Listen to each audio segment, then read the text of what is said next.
What's good, Tamers? This is Akira from Lockout Games, bringing you a first-to-one match between Creepymon on the left and Machinedramon on the right. Let's begin. Looks like Creepymon's going to go first by hatching a Pseudomon in the back row. Now this is good as it's going to let you draw a card when you trash one from your hand, and then Digivolving that Pseudomon straight into Impmon. And it seems like they're going to take a quick second to think about what they want to Digivolve into, going into a Boogeyman for 2. That's going to give them 7,000 DP and able to swing in without having to worry too much about security. Over on the Machinedramon player side, we see a Pagumon Digivolving into a Toy Agumon, and then using one memory to go into a Tankmon. Now this Digimon's pretty strong, and it's pretty efficient to go into the level 4, and we see that they're looking at the different level 5s that they have to play, deciding on a Megadramon for 3, setting the Creepymon player to 2, and setting up a nice Mega over on the Machinedramon side. Boogeymon's pushed up for the Creepymon player, and it's going to go ahead and swing in for 7k, and it hits a hero. Now this is going to be good as it's going to memory set the Machinedramon to 3, and they're not going to be memory locked for the rest of the game. And they're just going to hard play Impmon, seeing as the Machinedramon player is going to go to 3 anyway. Starting off the Machinedramon player side, they're going to push up the Megadramon, and let's see if they decide to attack in with it, as they do have a pretty good chance of surviving, as they can boost up the Megadramon with the hero by 2,000, but it seems they're going to use all 3 memory and go into the Machinedramon. Now this isn't going to be able to keep it safe with its ability to trash level 5s if it does get destroyed, but it is going to be swinging in for 13,000 with the hero, and let's see what it hits in security, and it looks like it just hits a Kinkakumon, so not even close to the amount of DP that's going to be necessary to take down that Machinedramon. From there, it looks like they're going to go into Chaosdramon, accidentally setting the memory to 4, but we go ahead and fix that as Chaosdramon Digivolves on any Machinedramon for 1 memory. Then it's going to activate its ability, placing a Metal Greymon underneath of it, and then deleting the number of Digimon with 6,000 DP that it has for level 5s underneath it, which is a really powerful move to go ahead and get rid of a lot of Digimon early on in the game and keep the board clear. Passing the turn over to the Creepymon player, they're going to go ahead and hatch a Demimeramon, and then Digivolve into a Goblimon that's able to trash 1 card from their hand after they draw 1 on declaring an attack, and then we're just going to see a Dead or Alive played directly from the hand, setting the Machinedramon player to 7, but getting rid of the Chaosdramon, going ahead and playing the Lucemon from the trash. Now this is a lot of memory to take out 1 Digimon, but it's going to set the Machinedramon player back a bit, as they have to start over from scratch now with a new Digimon in the back row. Speaking of which, they're going to go ahead and start their turn, and they're going to go ahead and hatch a Pagumon in the back.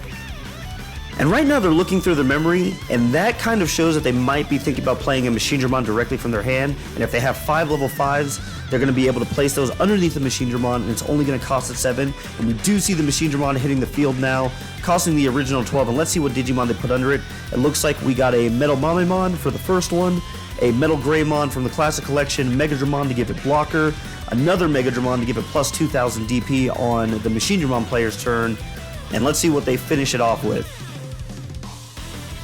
Looks like they're still deciding, going through their trash in their hand, and it looks like they actually only have 4 Digimon, so this Machinedramon's going to end up costing 8 total, but that's still very little memory considering it's only going to leave the Creepymon player with 1 on their turn, and it does have blocker right now.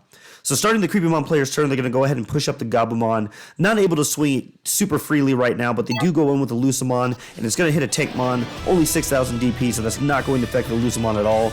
And now they have a tough decision to make, and it looks like they're just going to go ahead and pass the turn, playing the Analog Youth and looking at the top 3, seeing which Digimon they pull out of it.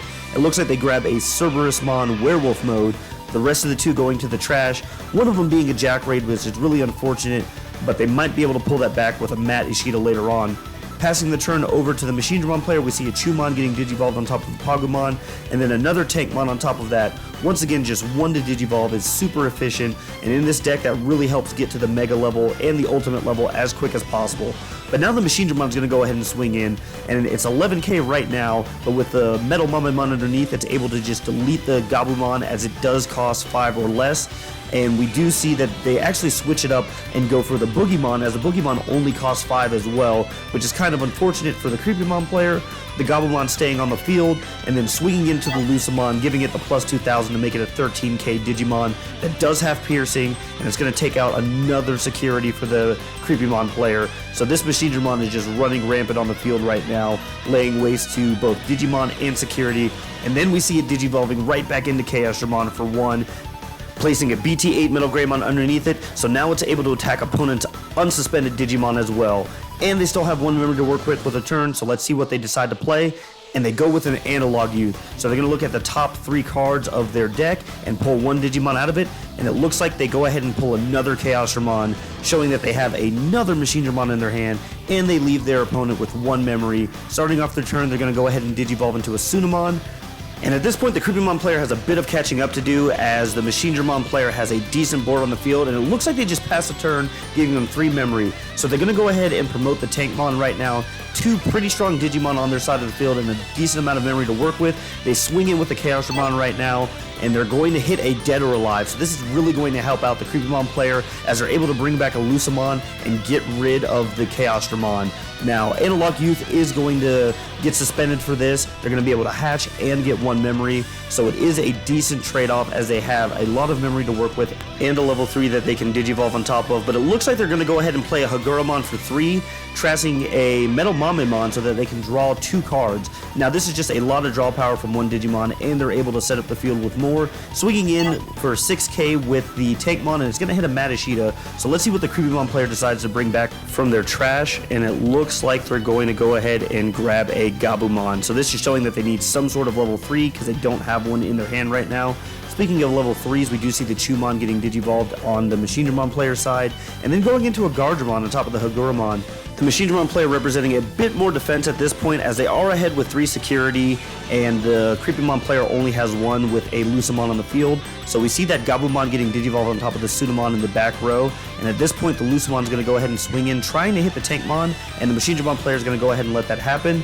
And then the Nidhoggmon comes and Digivolves on top of the Lucamon, so if they're able to trash a card from their hand, which it's purple, so they probably will, they'll be able to delete a level 4 or lower, and they go and get rid of that Guardramon, also trashing a Call from the Underworld, so that does actually let them draw a card as well. And then they go into a Jack Rate to give themselves 1 more memory. But the big question is going to be, how are they going to utilize this, as they really do need to catch up at this point. They managed to wipe the board, and they're going to go ahead and Digivolve into an Ogremon on top of the Gabumon.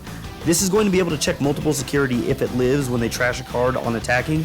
But now the Machinedramon player plays an Ultimate Connection, which is going to pass the memory over to 4 for the Machinedramon player and allow them to really go off on this turn, as well as drawing a card. It's really one of the best cards in the deck, as it allows for so much extensive play on the Machinedramon player side. And then we see another Ultimate Connection hitting the board, just drawing another card and setting them up to 5 memory. At this point, they're in a really, really good position and able to do so much with that. So let's see how they decide to cap off the turn. They're going to hard play a Haguramon. This is going to let them draw 2 cards if they trash a machine or a cyborg, and they're going to go ahead and get rid of the Metal Tyrannomon to do that. Then they draw into a 3rd Ultimate Connection, and this is why cards like Chumon are so good, as they're able to keep your opponent from gaining memory, and that's what the Machinedramon player has just been doing this whole turn. And they mistakenly put a Haguramon in there, but it looks like they're going to get rid of an actual level 5, being the BT-8 Metal Greymon.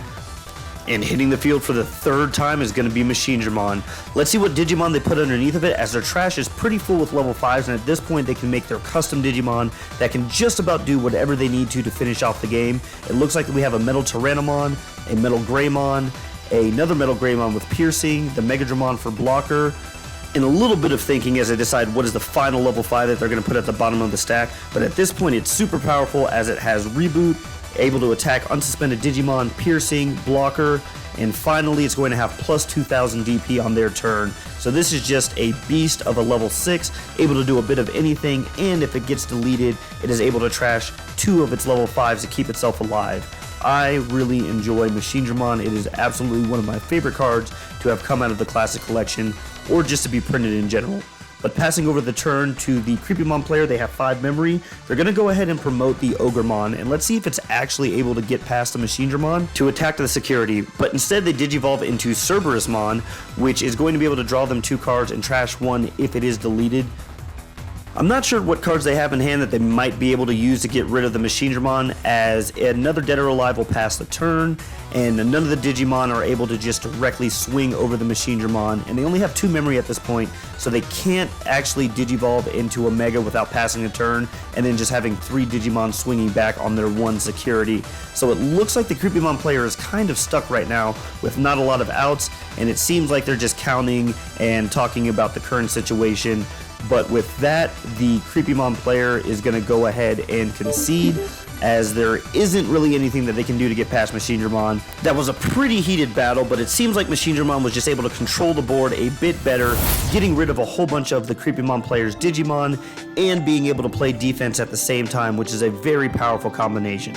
I hope you enjoyed the match. Please like, subscribe, and comment if you did, and I look forward to posting more 1-to-1 matches so that we can get as many different types of decks on the channel as possible. Well, until next time, let's get that gate closed.